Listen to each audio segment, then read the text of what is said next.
Welcome back to the Deep Dive.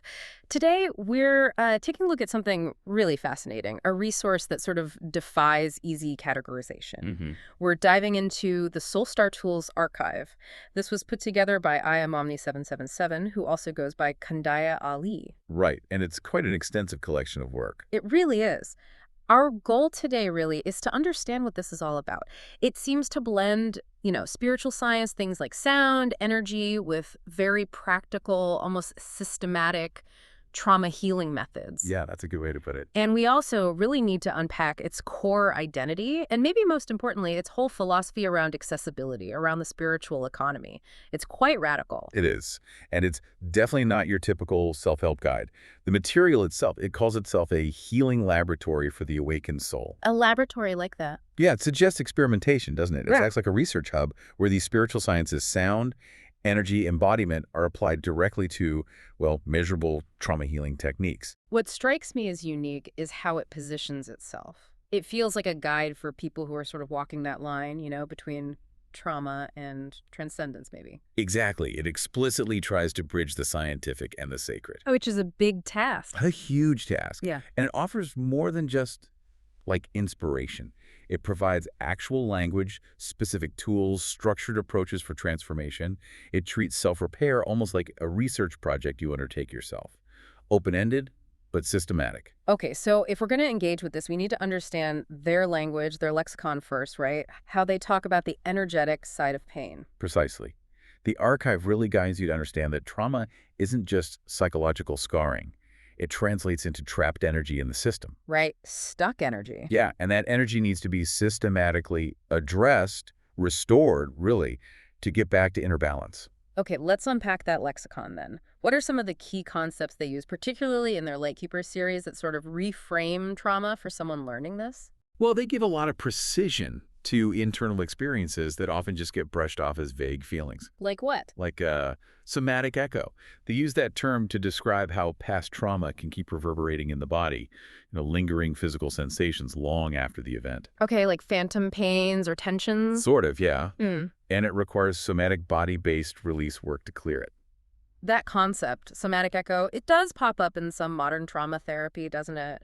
But how does this archive maybe take it further? It connects those physical echoes to deeper energetic frameworks. So talk about auric overload. Auric overload, what's that? It describes this kind of energetic saturation, like congestion, that can build up around the body when your system is just constantly overwhelmed, chronically stressed. You're right. And it essentially acts like an energetic barrier, making it harder for healing energy or even positive experiences to get through. Interesting. And then the one that really jumped out at me from the source material was cellular grief. That sounds intense. It is intense. It implies pain isn't just mental or even just in the nervous system, but like baked into our physical cells. Exactly. That's the implication. It suggests unresolved pain is held right down at the most fundamental physical level, cellular memory. So how on earth does the archive suggest someone releases something held that deep? Well, this is where it really challenges maybe more traditional psychological models. It suggests that if the pain is held vibrationally at a cellular level, then the release also needs to be vibrational. So it links body intelligence, what they call frequency awareness, and divine psychology. Yeah. The idea is that release happens through intentional vibrational shifts. Using what? Sound, movement. Primarily sound and subtle movement, yeah. To actually shift those ingrained frequency patterns at the cellular level, it's demanding an energetic solution, not just a mental one. That level of detail, that systematization, that's really helpful for someone trying to navigate this, isn't it? You need structure, not just vague ideas. Absolutely. And that brings us neatly to the structure of the archive itself. Right. The whole thing is broken down into 7, they call them pillars of practice. Makes it very accessible, very organized. Very organized. But before we list them all out, which of these pillars do you think really embodies that commitment to accessibility, maybe even radical accessibility, that seems central to their philosophy? Well, that's definitely pillar 2. Movement for everybody. Why that one specifically? Because so many wellness or even spiritual practices assume a certain level of physical mobility. Right. Like yoga, dance. Sure. But this archive makes a really profound commitment to accommodating all levels of physical ability. Yeah. They basically state that healing can't be exclusive. It has to be for everyone. I noticed they categorize the movement very deliberately. There's vigorous stuff, dance meditations, more rhythmic things, Yep. then simple stretches, seated or standing, breath aligned. Pretty standard. Right. But it's the inclusion of subtle movement that seems, well, quite revolutionary for accessibility. That is the defining feature, I think.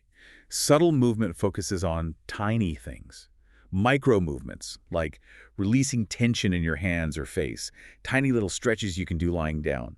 Breath-aligned movements, specifically designed for people who are disabled, chronically ill, or just have very low energy. That's huge. It really is. It totally expands the definition of somatic healing.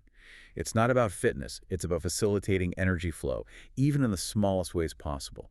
Pure, accessible energy work. That approach alone, catering to someone perhaps bedbound, says so much about their underlying philosophy, doesn't it? It really does. It sets the tone for the whole archive. Okay, so let's look at the other pillars then, through this lens of organized, accessible self-repair. Where do we start? Pillar 1 is sound as medicine. This is really foundational to all their energetic work. Makes sense given the cellular grief concept. Exactly. It involves guided soundscapes, frequency-based healing. They offer specific tools like the 808 and 999 plus sessions. Now, for listeners who aren't familiar, these numbers often refer to specific sound frequencies, like hertz levels or sometimes master numbers in numerology, used very precisely in energetic theory. So it's not just background music. No, it's designed for conscious listening, for specific chakra alignment or energetic clearing. They also have things like frequency profiles to help you understand how different hertz levels might affect different energy centers. Very structured. Okay, then pillars 3 and 4 seem to move inward, journaling the higher self and meditative prayers. How do these structure what can be a really messy process, emotional processing? They turn reflection into a kind of workflow, almost. The journaling isn't just write whatever you feel. It's guided by things like connection prompts or reconnection prompts, specifically designed for integrating shadow aspects or working through forgiveness. Giving you a starting point. Exactly. And the meditative prayers are framed as situational invocations, not just general prayer, but specific ones for, say, grounding and surrender, perhaps morning or night, or protection and forgiveness. They merge that feeling of devotion with a very specific vibrational intent.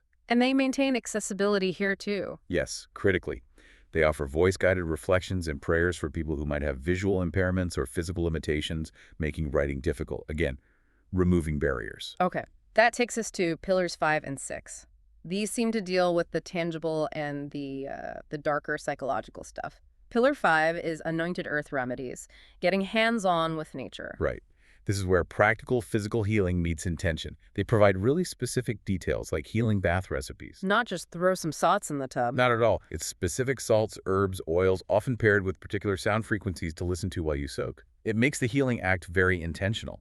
You're guided to choose materials based on purpose, maybe planetary alignments they associate with certain herbs, or the specific emotional state you're working with. Making the mundane sacred, in a way. Precisely.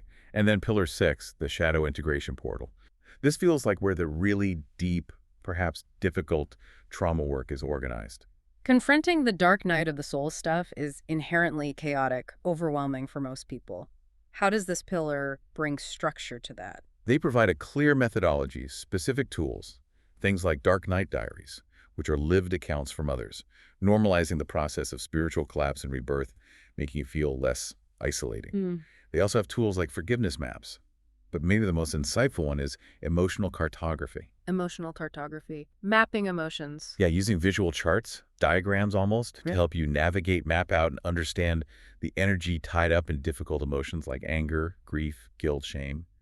And then crucially, how to release them energetically. It provides visual structure for that internal turbulence. Giving you a map for the inner landscape. You could say that. Yeah. Okay. And finally, Pillar 7 covers the IAMOmni tools and offerings. This sounds like curated resources, maybe more advanced. Yes. This section includes specific, often more advanced tools for guided self-repair. And this is where we should mention things like the CPTSD decoder cards. Okay, let's pause there. CPTSD, for our listeners, is complex post-traumatic stress disorder, usually from prolonged or repeated trauma, not just a single event. Exactly. It's often more layered, harder to untangle than single-event PTSD. So what are these decoder cards designed to do? They function as analytical tools. They're designed to help someone identify, map out, and track those really complex trauma responses, the triggers, the patterns, the coping mechanisms. They offer highly targeted support for understanding that complexity. This pillar contains the most intensive, tailored resources, and some of these, it should be noted, might represent a more significant investment of time or perhaps finances, unlike the foundational free material. Right, which is actually the perfect pivot point. We've spent a good amount of time detailing what the tools are, how structured they are. Now let's explicitly connect that radical commitment to accessibility. We talked about the subtle movement, the voice prompts to the archive's core philosophy, the whole idea about the spiritual economy. Yes.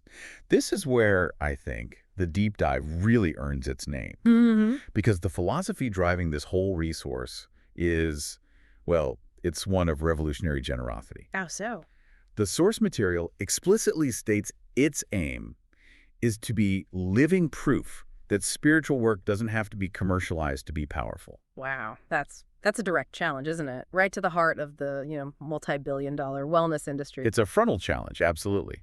They're advocating for systems and tools that anyone can access and use freely. Based on what belief? The belief, it seems, that for light and healing to genuinely multiply in the world, the tools for it can't be locked behind paywalls or treated as competitive products. They need to be shared. And they frame this sharing deliberately, right? It's not just being nice. No, they're quite careful about that. They frame distributing this wisdom freely as a strategy. Not charity, not trying to get recognition. It's a deliberate strategy to equip people. A strategy against what? Against what they seem to perceive as the corruption or distortion that happens when commerce heavily enters the spiritual or healing space. Okay, so if we look at this through an economic lens, what they're calling for it's like a profound inversion of value, isn't it? What does that mean for how we think about wealth? That's exactly the term they imply. The traditional commercial model often focuses on finding profit in the soul, extracting monetary value from people's spiritual seeking or pain. Right. Selling enlightenment or peace? Pretty much. This archive flips that. It advocates for teaching the soul's profit from peace. The soul's profit from peace, meaning? Meaning that the true sustainable wealth isn't money derived from spirituality, but the inner peace and spiritual self-reclamation itself. That is the wealth. Ah, I see. So by making the foundational tools free and abundant, they're essentially lowering the cost of entry dramatically for accessing what they define as true wealth. This philosophical foundation, it's almost like an economic manifesto for the spirit, suggesting our current societal structures have value completely backwards. Exactly. It really is that radical. And this whole idea is crystallized in a phrase they use, kind of rallying cry.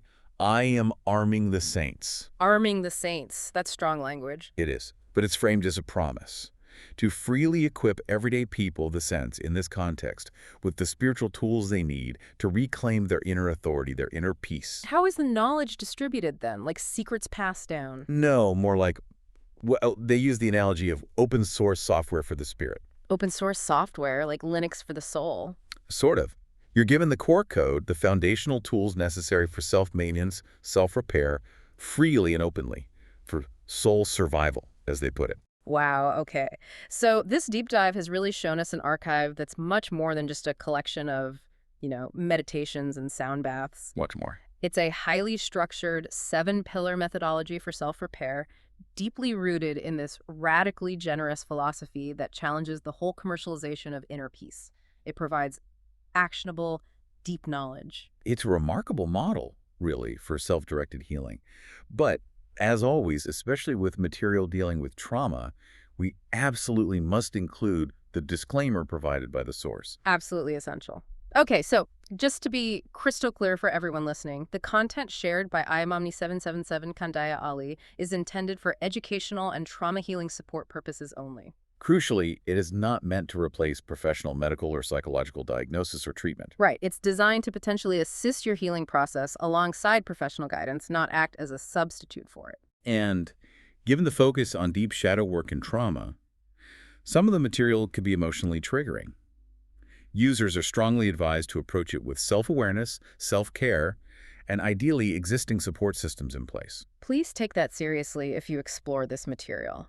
It offers a powerful framework, but needs to be handled responsibly. Definitely. It's for those ready to become, as they might put it, the architect of their own energetic self-repair. Indeed. Which leaves us with a final thought to mull over.